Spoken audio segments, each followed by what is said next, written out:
Hey! This is JJ and Alex. I made a name for myself, I told you I won't be denied. As you wrap up your day, it's time to get your fix of the teams you live for and the sports you love. This is JJ and Alex on 97.5, the KSL Sports Zone.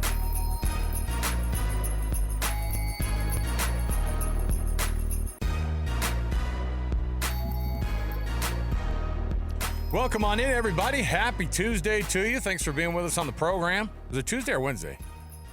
Tuesday. Happy Tuesday to you, everybody. I just had one of those weird moments. It's a weird week. Yeah. It's a short week.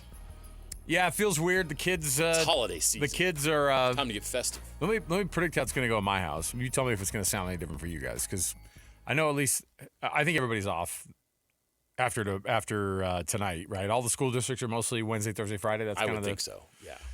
So how it's going to go for us is I'm going to get home tonight, and it's going to be, yeah, we don't have to go to school. I'm gonna have to fight the older kids to go to bed before 1 a.m. 100%. All right.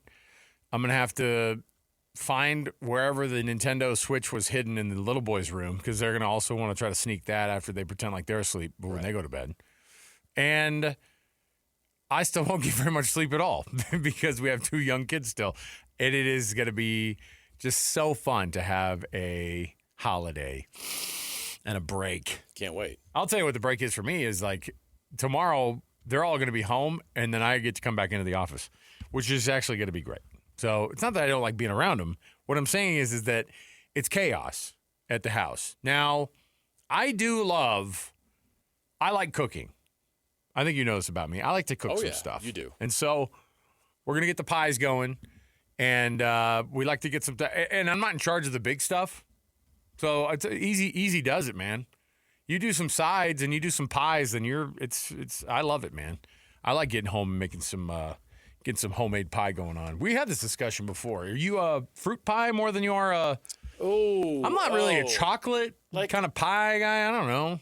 Napolis, are you a pie person? You are, okay. I'm an equal opportunity pie lover. I'm pretty open. Now, we don't see eye to eye on the pumpkin. Yeah, I hate the pumpkin pie. I think it's overrated. I love pumpkin pie. Garbage. I wouldn't eat pumpkin pie in February. I wouldn't eat pumpkin pie in July. That's the standardized test to know that you actually don't like it. But November and December, I'm all in. Yeah. I'm all in. Give me some whipped topping. And let's go. Give me not even whipped cream. I need something that's not even real. I legally can't call it cream. Give me the whipped topping. Some petroleum product I can throw on top of my pie. I need something that has an asterisk by it that says not real food. It has to say it on there. Big apple pie fan. I love all the cream pies. Chocolate, banana. Come on.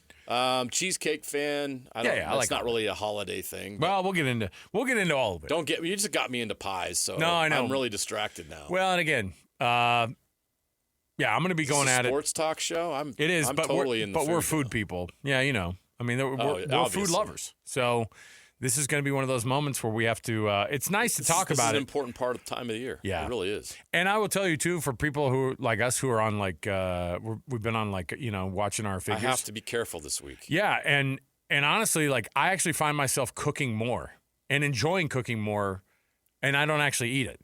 Well, that's the best way to go too. By cooking your food is better. Well, that's what I'm saying. Is you're not just eating fast food. I'm less excited about eating something that I've prepared. Like it's just like you kind of like burn all the calories making it, and then you're like, okay, you guys eat it. I'm not. I watched the whole thing you made, and I'm not that into it. Sounds a little passive aggressive to me. You guys enjoy it. That's a bit passive. You guys enjoy it, yeah. You really, come on now. That's what I announce as soon as I say it. You guys enjoy this. You guys enjoy the ribs. I can't really eat it. Sit here and eat my cabbage. Yeah. Oh, listen, if it was ribs, is that allowed on a Thanksgiving situation? Oh, why not? Do we need to get into this? We will at some point. I have strong opinions on it. No, I know. We'll get into it later. I've got it on the docket. Because you're going to be gone tomorrow, so I have to have to fight with you about Thanksgiving foods before you leave town. That's a fight I'm willing to make and participate in. Hey, and listen, like you, I have the same anxiety stuff going on, except I got to get out of town. Oh yeah, you got to pack the car up. Dang it, that is World War III at my house. Yeah, and that's all right. I mean, I'm bracing for Armageddon at the Jensen house because anytime you try to get out of town, it's not and if you're like me, like you're at work and then you go to work and you're all the way and then you get home and you go, all right, everything got figured out while I was gone, right? And you can't even ask if it's done. No. Don't even ask. No. Well, that's kind of nice. It's nice for you to show up and then you just go out the door. You think I was going to do it all on my own? How dare you? I've been here doing it all on my own. Yeah. What have you done? What are you doing? Over the river and through the woods. You got a break. You got to go to work. I know. Over the river and through the woods is a lot more complicated than the song makes it sound. So. Yeah, it's not a jingle to me. Let's kick off our program officially. We got lots going on. Oh, my goodness. It's a college football playoff ranking day. We're going to get these rankings dropping during our program. So you don't want to miss any of that because we're going to be able to be live while we're pissed, which is great. We're going to be absolutely fired up and mad when we watch the committee go through, do their rankings. We'll roll those out for you live at 5 o'clock when they come down the pipe. And I'm anticipating. I'm trying to have a positive attitude about where the committee is going to think about Utah. I'm particularly worried about Utah because everybody knows that Miami is being looked at right now as the team that's going to jump somebody to possibly jump Utah for no reason except for I have a bad feeling about today. For no reason except for, hey, that's cute, Utah. We're going to go a different direction. We're going to go with this Miami team who's just been so impressive, and it's so hard to watch. So the committee tonight is going to tell Utah we're not interested? Is that what we're worried about? Yeah, well, I think, and this is a discussion we had kind of before the program. Napolis and I were having this discussion, and he said it. He's like, if they're down one or two more spots, it's over for him. And I agree. Yeah. Because at some point, there's not going to be any time to make up for it. And then you're going to have to be waiting around for other people to do some work for you. And that's no good either.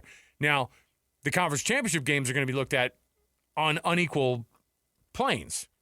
They're looking at conference championships with other conferences, and they'll go, hey, you get rewarded for going to the conference championship game, and if you lose in it, well, you know what? Like, you played an extra game that other people didn't have to, and you're not going to get dinged on it unless you're in the Big 12 and you're BYU. And I think the only way that the Big 12 gets two teams in is if BYU wins this conference championship game on the 6th, if they get there, and then Texas Tech falls to 8th, on there, and then they end up being the 10 seed, right? Right. So that's your only hope. And even then, you're going to be battling an ACC team that has no business being there. That's really what the reality is. I agree with that. So, and people that think that Miami's resume is better than Utah's or BYU's simply because they beat Notre Dame, I mean, I can poke holes in that. Well, we'll have a talk about that. We've got lots going on in the program. Let's kick off the show officially, though, before we get too mired into the disgust of what the committee is likely going to do and what, the subjective nature of all of this is really hard to stomach. But we're here for it. We're here for all of it. And the good news is, the blessing is, JJ, we're talking about teams that are at the end of the year still in the discussion. So let's get right to it. More to go with this college football playoff ranking projections, and we'll talk about where we're going to put it. We do this every week. We go through. We have to have a consensus on where it's going to land. So let's jump in right here. It is the top of the hour. It's The Cut. It's time for the biggest story of the day. This is what made the cut with JJ and Alex on 97.5, the KSL Sports Zone. Trajan Wealth brings you this portion of the program, TRAJANwealth.com. That's Trajan Wealth for all your trusted local needs in retirement. Trajan Wealth. All right, so let's get to our rankings. JJ and I have our own rankings that we'll go through, and we'll try to weave through this thing and tell people where we think it's going to land. And I'm trying to have – I can't remember where we land on this every week, JJ. Do we pick how we would do it, or do we pick what we think? We pick what we think the committee is going to do. Gosh. See, that's a hard ask. And it's going to be different than what I think, but that's okay. All right. Well, first I want to start it off with the feelings that you're fighting against, I think. And these aren't two members of the playoff committee, but these are two smart men that I typically like hearing their opinions on stuff. And Scott Van Pelt and Stanford Steve had this discussion on SVP's podcast about the battle between Utah and Miami in particular. Here's what they had to say about it. If you saw it last night when it got posted, then you're probably already fired up about it. But this is what they said on SVP's podcast. Utah's only top 25 win is against Arizona State without Sam Leavitt. That's it. And they got obliterated by Texas Tech. Miami doesn't have a bad loss like that. I get it. They lost to Louisville by 3, and Beck threw a bunch of picks. And they lost to SMU, who, by the way, now is in overtime at their field, and now they got to get a chance to play in the playoff. Correct. But somehow that was a bad loss. I'm throwing up the U. I want them in just because I think they're talented. What if that's the 5-12, Miami at Eugene? Oh, buddy. Here's the thing that I really hate about that clip, JJ, is just that they're like Utah. Oh my gosh, but they were so quick to just even dismiss at all them being a part of this. You know what? Utah, what are they? They got absolutely destroyed by Texas Tech. I'm like, the number 5 team in the country, who, by the way, is going to probably be the number 4 team or the number 3 team when it all is said and done. And then they lose to BYU at their play. Their 2 losses are to 2 top 10 teams. Right. And where's Miami's losses ranked? Neither of them are ranked. Correct. Neither of them are ranked. And so when they do that whole thing where they go, and that's a great SMU team, and you're like, no, they're not. Because if you when did SMU suddenly become great? I know.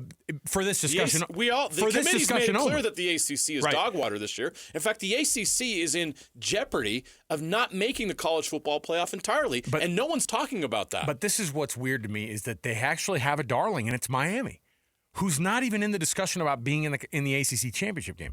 2 other teams in the ACC are going to be in the ACC championship game over Miami, and so the committee is going to do what these guys are doing, which is, wouldn't that be freaking cool if it was Oregon and Miami? And is anyone outside of Oregon or Miami interested in watching that game? No, that's the thing is, like, I get it. I don't hear that Oregon, Miami. Whoa, like, what? Like, why? there's some history there or Why? something. Like, there's some history there. And that's what I'm saying.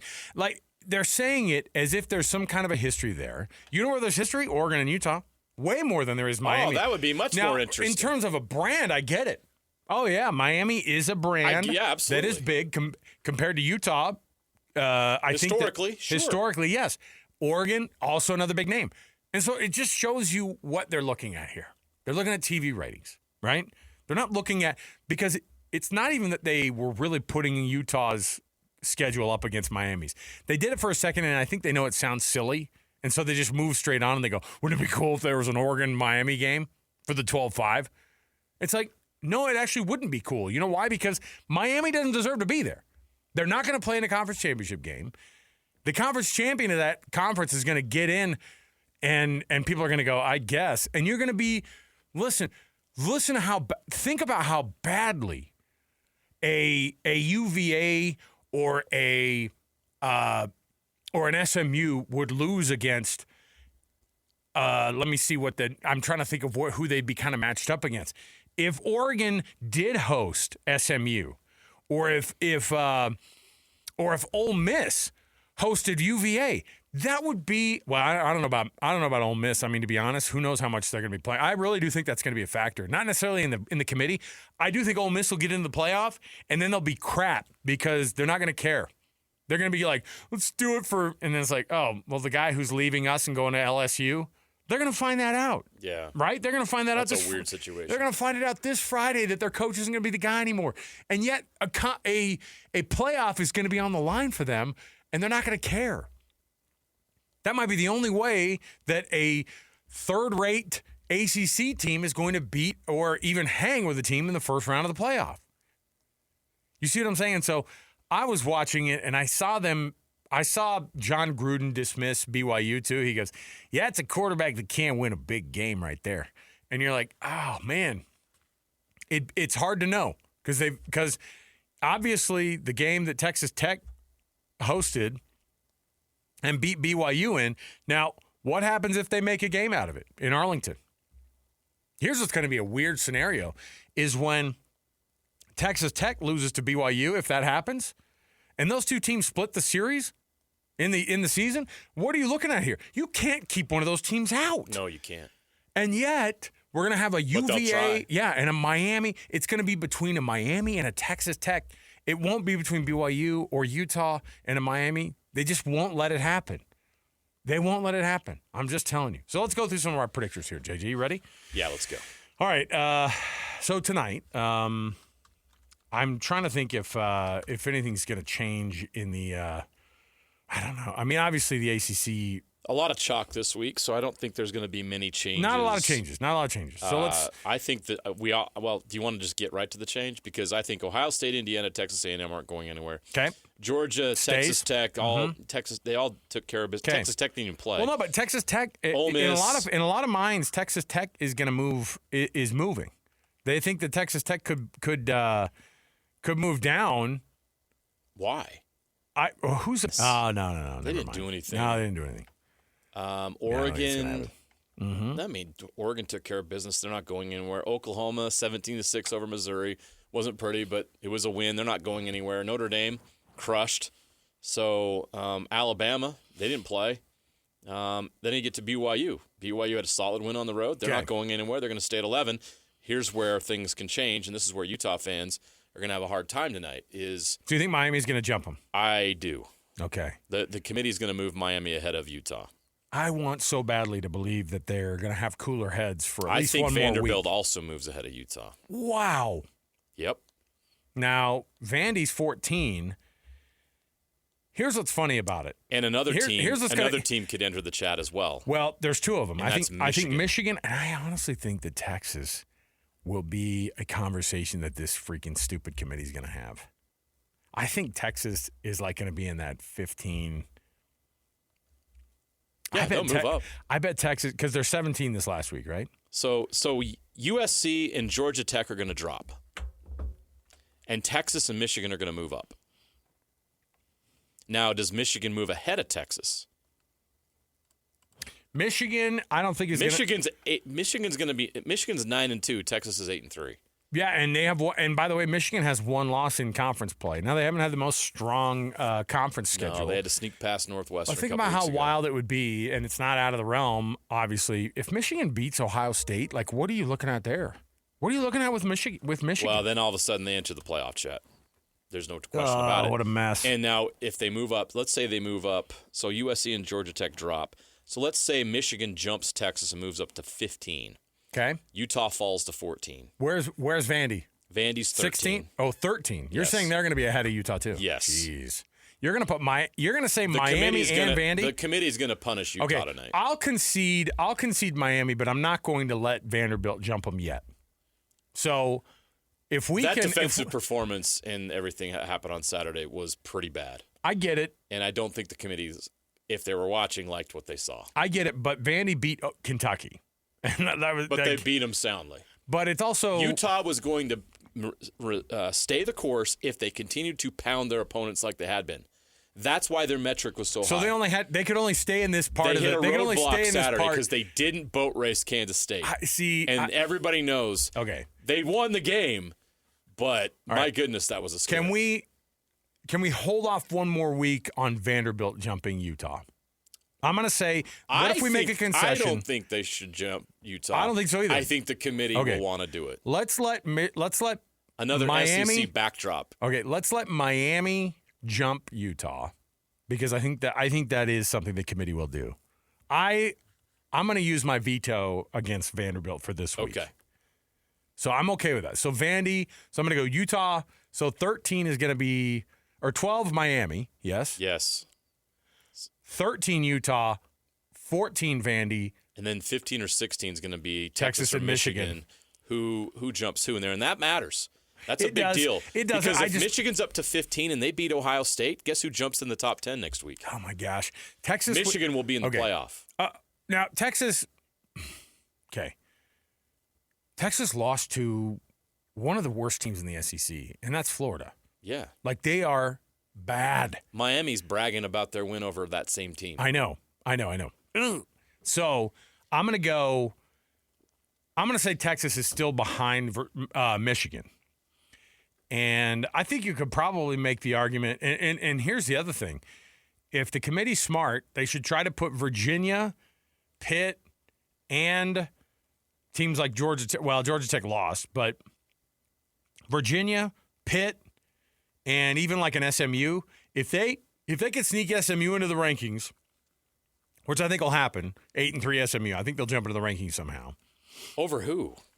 I think they'll get in because I think teams like Arizona and Arizona State, who are 8-3, because Arizona State was So Illinois, Missouri, and Houston will likely drop out of the rankings. Right. And so I think you're going to see Arizona enter the chat. You're going to see SMU enter the chat. That's room for 3 new teams. And then I think does James Madison finally break through this week? well, no, Pitt wasn't in the Does top. Arizona make the top 25? Here's the thing. Pitt wasn't in it last week. You think they bounce back So in I think it? they get back in. Yeah, wow. because they're 8-3, and I think it'll be Arizona, SMU, Arizona State, Pitt, kind of a combo. Now, Arizona and Arizona State in the top 25 help BYU and Utah's case. Yeah, but see, that's fine. But they're going to do the same thing with SMU and with Pitt, I think, where they're going to go, hey, look at these ACC teams. They're going to look at, and they're going to want to put teams that are ranked into these places where they can get and say, well, look at this win that they had over ranked SMU over here. Right. Look at this win that they had over, and by the way, SMU beat Miami, so they go, well, they did have a close loss. The SMU thing. Let's address SMU real quick, and the guys that talked earlier about SMU being a great team. Do you know who beat SMU this year? 2 very mid or even worse than mid Big 12 teams. Baylor and TCU. Right. SMU lost to both Baylor and TCU. Yeah. Okay. That's so 2 of their 3 losses. If Miami's bragging about an Right. SMU win on the road, or saying that the Big 12 isn't any good, or that loss, it's a right. They lost to SMU, right? That's an excusable loss. It is not an excusable loss. It's a bad loss for Miami if you're trying to make the college football playoff. So stop bragging about that, Miami. It's not a good loss. The Louisville loss looks worse by the week. Just not good. Miami's resume has holes in it, big time. But the committee's going to overlook some of those things. And they're going to punish Utah this week. dang. And I hate it. I don't like it for Utah. I don't think they deserve it. I think they showed a lot of toughness coming back and winning that game and overcoming a lot of adversity. Every team in the country has that game. Who had that game 2 weeks ago? They're in the top 3 right now. Who had that game? Who had a game where they got absolutely outclassed for a half? On their home field. Who? The Texas A&M Aggies. That's right. Down 31-3 to a what's now a 3-7 South Carolina team. And the committee punished Texas A&M. They did not. They came back. Right. What a comeback. Oh, my goodness. But see, that's why I know that you say, well, that defensive performance from Utah. That's why I'm like, I think at some point we'd still look and we go, beating teams in a year where everyone, when the target's on your back, when you're a top 15 team in the college football playoff rankings, it is so hard every week to face that music against those conference opponents. And by the way, Kansas State this is still a Kansas State team that is better than a 3-win South Carolina team. I think it's interesting that you look at that team and they act like they're a 2-10 team. And it's not. It's not. Just like TCU, when BYU ran it up on those guys, that's a 6-3 team that they beat. You know what I mean? Like it's not Florida who had 2 wins when Texas lost to them. You know what I mean? Yeah. They had 2 wins. Their 3rd win of the season came against Texas, who's going to be discussed as a possible add to the next couple of weeks of the top 15. And if they're in the top 15, they're in striking distance over those next couple of weeks. So, all right, that's what our rankings look like for this. We'll kind of give you an idea. We'll obviously get the rollout. I'm crossing my fingers that they stay Miami behind Utah for one more week. But we'll see, because if they push Utah behind Miami right now, might be over. Might be over for them. All right, we'll take a break. We'll come back. We have our first break here. When we come back, let's talk about these local teams. By the way, there's actual football games that have to get played this weekend. And Utah goes to Kansas. They go to KU, to Lawrence, to finalize their season with only 2 losses. If they can do that, then obviously you win that. Then you're able to win that last game. Do you have to do it in convincing fashion again to be able to make sure that you keep the committee away from having that discussion about where you should and shouldn't be? Well, we'll talk next to Matt Tait, who covers Kansas for R1S1 Sports. We will come back, talk Jayhawks Utes next, right here at 97.5, the KSL Sports End. Nobody gets you ready for Utah football more than the KSL Sports Zone. Ready? The regular season comes to an end for Kyle Whittingham and the Utes as they hit the road for a battle against Kansas. Your home for the best coverage of Utah football is right here on 97.5, the KSL Sports Zone. You're locked on to JJ and Alex on 97.5, the KSL Sports Zone. All right, everybody, welcome back. JJ and Alex, 97.5 the KSL Sports Zone, coming up at the 4 o'clock hour.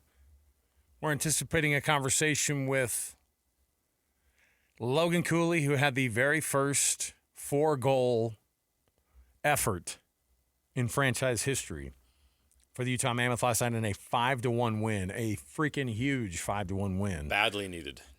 Man, the energy, right, on that ice last night. Yeah, it was back. different. That's the team that we saw earlier in the year. Hit a little bit different, and it was nice to see them have that effort, and that was the thing people were wondering about, and they got it last night in a 4-goal effort from Logan Cooley, who's going to join us in the 4 o'clock hour, so stay tuned for that. Hey, it's Jazz Ticket Tuesday. You know what that means? We've got tickets to give away for you for the Utah Jazz facing off against the Sacramento Kings on Friday, November 28th. That's this Friday at Delta Center. Give us a call right now. Caller number 12 gets that pair of tickets. We're doing a pair every hour, right? Yeah, man. Ticket Tuesday is no joke. Jazz Ticket Tuesday is no joke. So 801-575-ZONE. That's 801-575-9663. 801-575-ZONE. Caller number 12 gets a pair of those tickets to see the Jazz and the Kings at Delta Center this Friday. You're going to be off of work. What else are you going to be doing? Go check out the Jazz, man. Go see how freaking good Keontae George has been. Yeah, they're another fun awesome to watch night. right now. Another awesome night for Keontae, by the way. Yeah. You talk about consistency. This guy's building a career. How here, about Ace Bailey last night? I know. It's awesome. 21. And they lost. The best of both worlds. I mean, I'm not cheering that on. I just. Yeah, you are. All right. Joining us on the program right now, it's Matt Tait, covering Kansas athletics for R1S1Sports.com. Matt, thanks for being on the program, man. How are things in Lawrence? Yeah, everything's great, man. A little fun fact for you guys. I actually had 4 goals in a single game last night myself. Oh, is this the beer league, the Monday night beer league? Is that what's going on? Well, it was against my 11 and 3-year-old daughter, but it was 2-on-1, so okay. I'll take it. Hey. I mean, I felt like you needed to know that.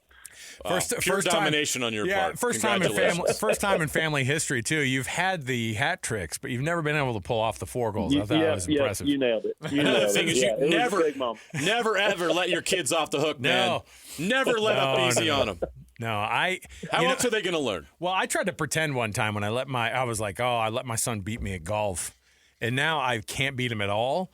And so it's like, and once you give that up, like they don't respect you after that. No, you got to keep that respect. Yeah. When I was a senior in high school and I thought I was tough, my dad put me into the ground. Like I tried to wrestle him. I'm like, Dad, let's wrestle. That was a bad choice. I'm going to show my ex-Marine dad that he's old and You never heard of dad strength. Dad strength is different. And you know what? I understand it now because it's like he was fighting for, I will never let you feel what it's like. You're going to have an elbow in the back of your head. It's going to be into the living room carpet. And I remember him laughing, and I will never forget that moment. And I'm going to do that to my kids. So there you go.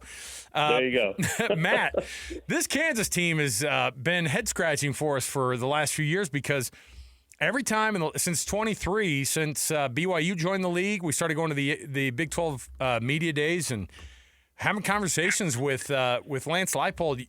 I'm like, these guys are going to turn the corner. Jalen Daniels, this is his year. Jalen Daniels, this is his year. And it's another year where, we're looking at Kansas and going, what could have been? What's the vibe in Lawrence right now with this team in 2025? Yeah, well, you just spelled it out pretty perfectly. The fan base is certainly right there with what you're thinking. I mean, they won 9 games a few years ago and made it to their second consecutive bowl game, won the bowl game, and had most of that team coming back. So for the 24 season, and I think everybody thought, understandably so, but also that's an indication of how limited the success has been for KU football, because just because you win 9 doesn't mean you win 10 the next year and then 11 after that. I mean, it does not work that way, and KU fans haven't been through that very often in the history of this program. So, people were very excited about it, understandably so, and then they started 1-5 last year, finished really strong. As you guys know, they were in Provo last year and beat a really good BYU team, and that was part of a historic streak for KU, the first non-ranked team to beat 3 ranked teams in a row. Right. In college football history, so they were good and they just didn't start well. And this year it's been a little bit of that. They started much better. They were 4-2. They played at Missouri, gave Mizzou a game. It was tough. They played tough and had a chance to win that one. And you're starting to think, okay, this team's got something there. They're headed in a good direction again. And then here mid-late season, they just haven't been able to score and haven't been able to figure out a way to stop teams from scoring. And that turns 4-2 into 5-6 in a hurry. And now they're facing the absolute task that no one wanted to face, which is playing a really, really good Utah team that's got a lot to play for still in a gotta-have-it game. And to be completely honest with you, that gotta-have-it game is going to be the day after Thanksgiving on a cold day here in Kansas with, probably a half-full stadium because people are so disappointed the way the last month or so has gone. So it doesn't change the big picture of it all, and I have the luxury of looking at the big picture. Fans don't like to look at the big picture. They don't like when I do it. But Lance Leipold has absolutely turned this thing around and has this program competitive and in the mix to be what they want to be every year. Now they need to get to the next step, and who knows when that'll happen, and who knows if Leipold and his staff are even the group that will make that happen. It's there's a handful of questions floating around about that kind of thing. Where do we go from here? So it's tough times, but it's also the perspective that they try to have and that I try to remind people, and Lance tries to remind people too, is this is what you asked for. During that decade when you couldn't win more than 2 games, all the fans ever said was, we just want to be competitive. We just want to be a 6-win team and go to a couple bowl games. Well, that's what they are. And now, of course, that's not enough. So we'll see where it goes from here. But obviously Friday's a really, really big game and a really, really tough game. I mean, I haven't talked to anybody who thinks Kansas has a shot in that game. What's missing? You mentioned, obviously, their offense isn't scoring enough points. The defense is giving up too much. But, Devin Neal graduated. I'm sure that didn't help them. They haven't replaced him with a 1,000-yard back. But what are some of the reasons why Kansas has fallen short of expectations? I think it's the simplest thing, and that's what probably has people most frustrated. It's just execution. It's not that these guys aren't coached up. It's not that they're not drilled well. It's not that they don't have talent. It's just that when they get out there, they can't get out of their own way, and that's really on both ends. I mean, I mentioned that Missouri game. They had a possession to go win the game, basically late, 4 minutes left, and on a third down pass. Emmanuel Henderson, who has been their best receiver and has had a good year, came over from Alabama. Ball right on his hands, he dropped it.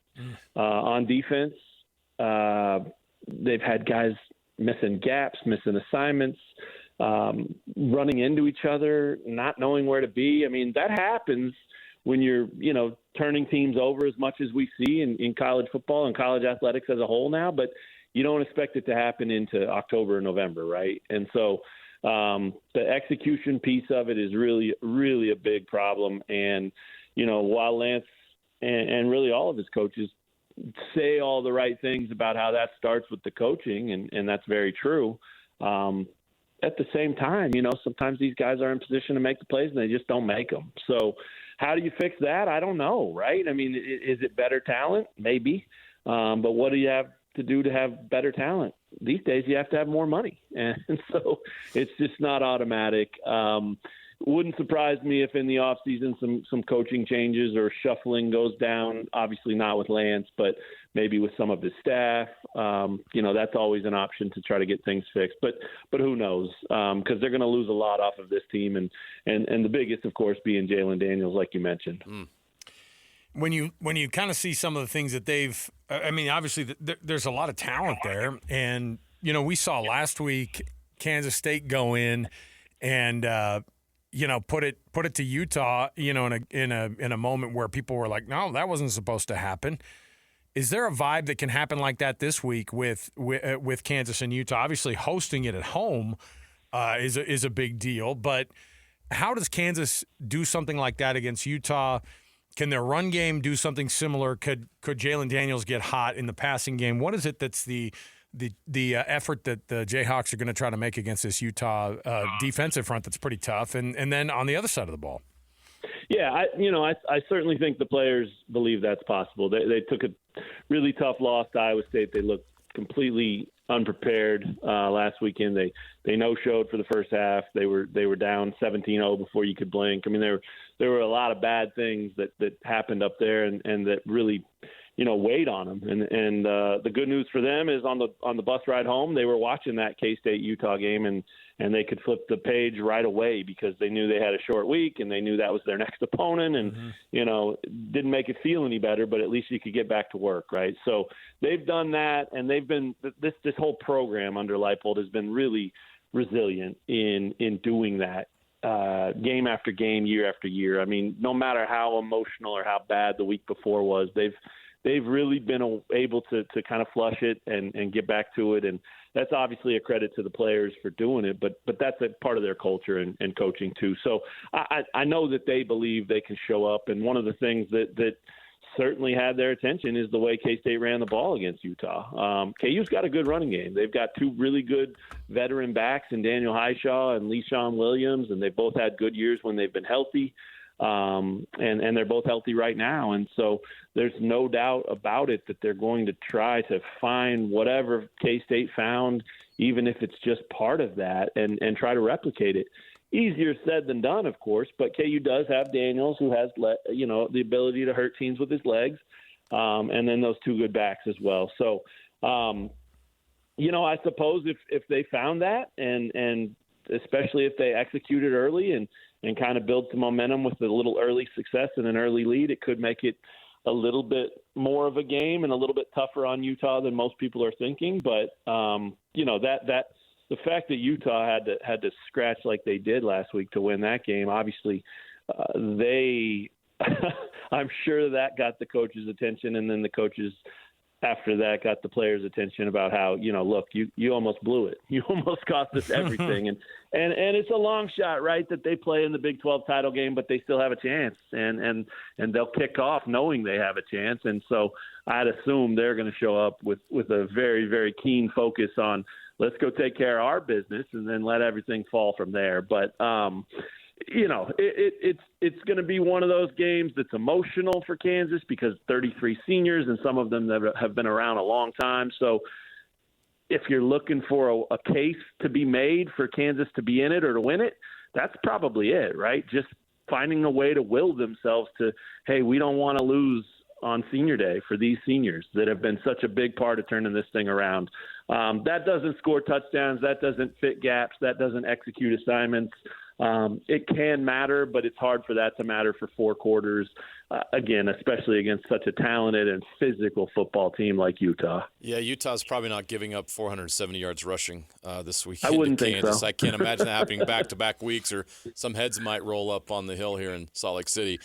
Before we catch you loose, I wanted to get your thoughts on the college football playoff rankings. The new rankings are coming out here in about an hour. Is the Big 12 getting enough love from the committee? Does the conference deserve 2 teams in?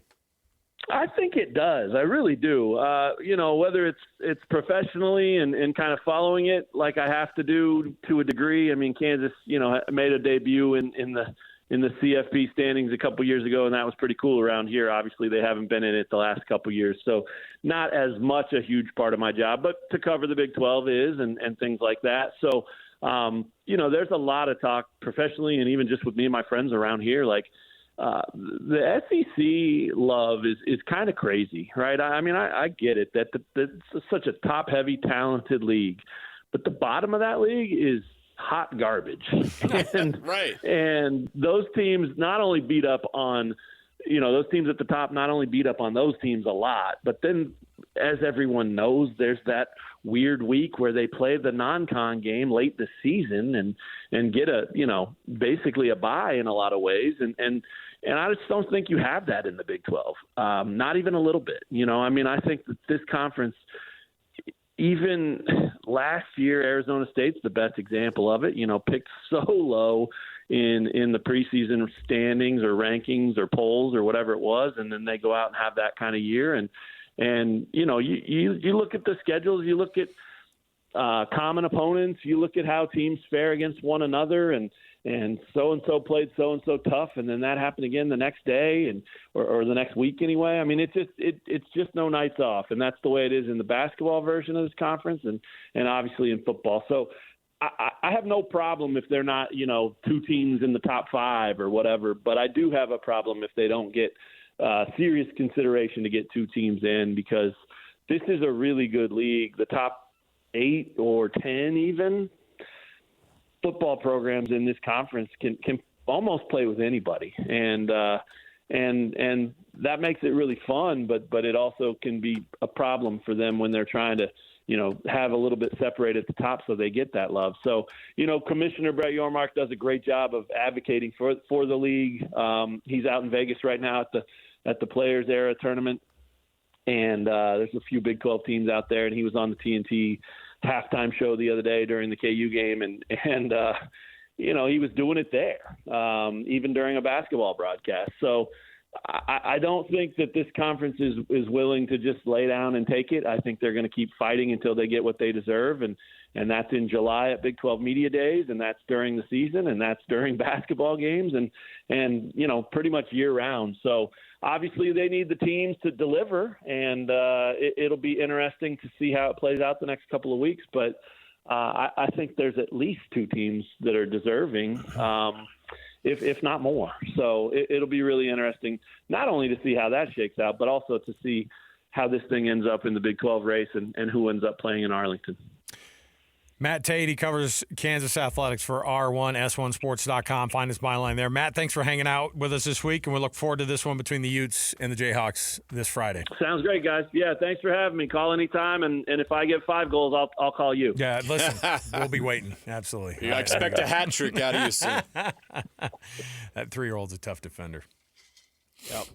It happens. All right, we'll take a break. We'll come back. We'll have a quick Would You Rather. Then we'll get to the top of the hour where we're anticipating a conversation with Logan Cooley.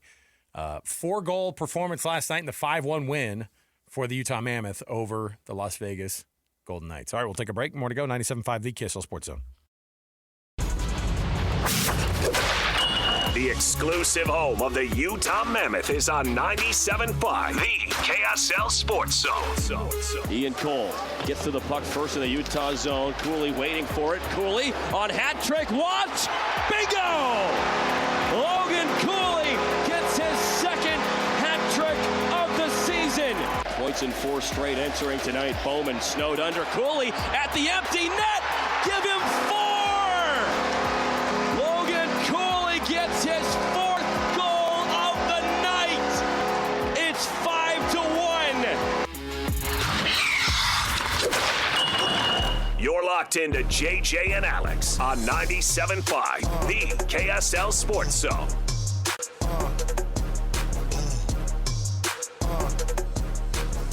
All right, everybody, welcome on in. It is JJ and Alex, 97.5, the KSL Sports Zone. Awesome opportunity for us right now to be able to chat with one of the young guns of this Utah Mammoth team. And last night, coming off a historic performance, Logan Cooley with 4 goals in a 5-1 win against the Vegas Golden Knights. And not only that, a sweet assist on top of it as well, laying it up for Dylan Gunther to throw that thing at the back of the net as well. And so quite a night for you, Logan. We appreciate you coming on the program, and congrats on last night. How's 4 goals sound for you? Thanks for having me. I appreciate it. Yeah, I mean, it was obviously a special night. You know, those don't come around often, so kind of got in your way, and it was a fun game to be a part of it. More importantly, it was a great 2 points against a really good team. Yeah, after all that you guys have been through, losing 9 and 11. How important was it for you guys to have a night like that, and what is it going to do for you guys now moving forward? Yeah, it's huge. I think the past 2 games, that's the way we know how to play, and when we're doing the things that make us successful, we're a tough team to stop, and I think just how we handled the game against the Rangers, how we played against Vegas, that's what we need to do, and that's what we need to continue to do. There's obviously stuff we still need to clean up and get better at, but it's definitely a foot in the right direction, and just need to keep going off these past 2 games.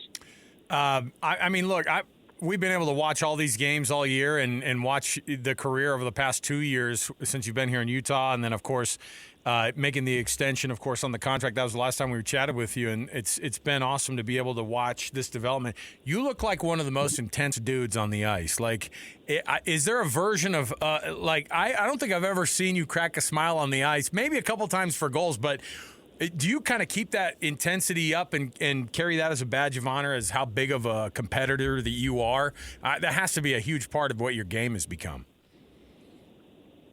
Yeah. Just a time and a place to be relaxed and, obviously off the ice and being with the guys. That's when you're having fun and laughing. But I think, for me, when I step on the ice, it's, full game mode, locked in. I just feel, like you said, I want to win. I just think, when I'm focused and, driven into all right, let's give Logan a call back. We're getting some.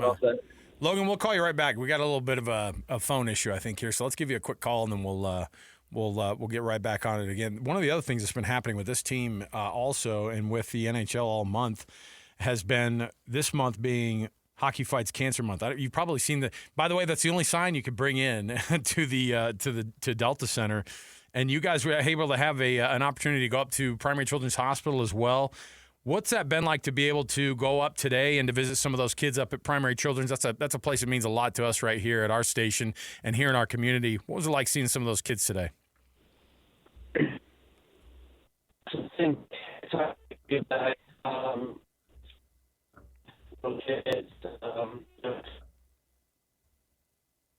Oh man, we got the bad phone. We got the bad phone connection here. Let's Bummer. Great conversation. Let's reset here. Yeah. What we'll do is we'll take a quick break. We'll come right back, and we will jump back in here with Logan. We'll get that phone connection figured out, and we'll jump right back in here. Napoles, let's go to a quick break here, and we'll come right back, and we'll get Logan right back on the phone again. We'll take a quick break. We'll get reset. More to go. 97.5 BKSL Sports Zone.